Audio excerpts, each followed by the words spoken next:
Hey Instagram live streamers, are you looking for how to save your footage so that you can repurpose it on other social media platforms later on? There are actually 3 really great, easy ways you can be doing this with and without comments while you're live streaming or after, and directly inside of Instagram from your phone or from your computer. Now on Instagram, when you're done with your live stream, you're going to click the end button. It's going to bring up that end panel where you can send it over to IGTV, which you know we always recommend that you do. Check out the videos in the description bar below on how to leverage that.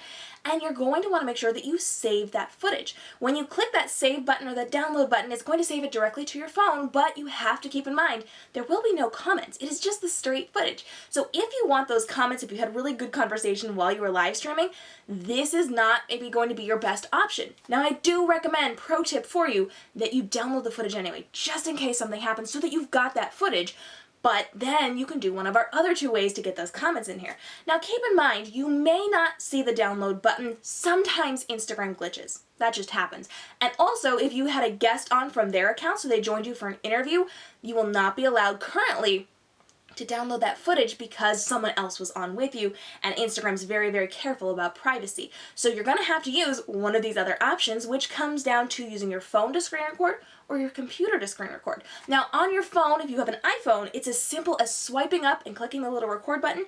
And if you want to make sure that the microphone is on, just hold that record button down for a moment. It will pop up with the option of turning it on or off. Make sure it's on or it's not going to record your audio and you're going to have to do it all over again. I do recommend you do this while you're live streaming to save time and effort, because if you don't, you're going to have to then go back and play through your entire broadcast, whether it was 5 minutes, 20 minutes, or an hour long. You will have to sit there and screen record that.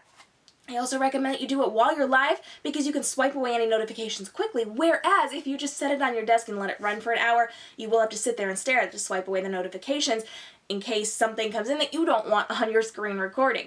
Again, make sure your microphone is on so that you record your audio so you don't have to do it again. But I actually recommend the 3rd way, which is through your computer. And this is what I usually do.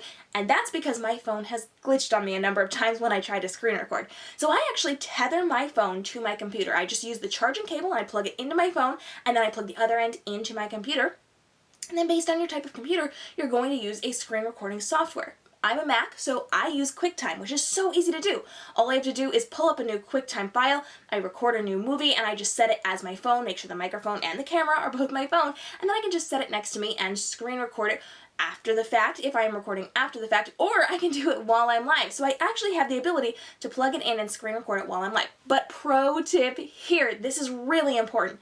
If you have a guest on your screen with you, if you're doing an interview, if you're allowing people to come on and ask questions, you should not be tethering your phone while you are live. This will cut out your audio. I've learned this the hard way, and you will not be able to hear your guests. The audio will be sent through your tether to your computer to where you're recording it, and you will not be able to hear them, and it will ruin your entire broadcast.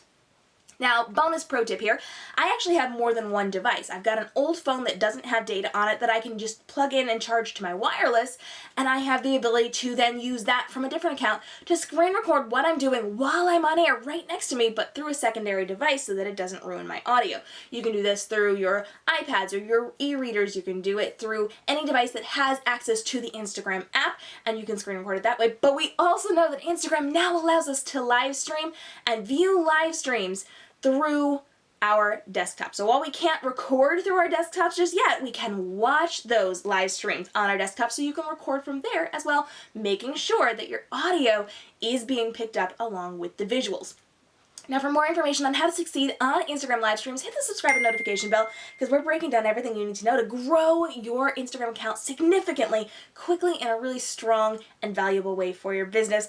We are breaking down everything you need to know on how to build up your Instagram account and your other social media and create profit in your business through your work on social media. In our next video, we're going to be continuing to discuss how you can actually be working with your Instagram live streams to thrive, flourish, and repurpose them on other platforms so that you're working smarter, not harder, and getting your content out to more and more people in different ways that really speak to them and grow your business. See you in the next video as we continue to discuss how to leverage Instagram live streams.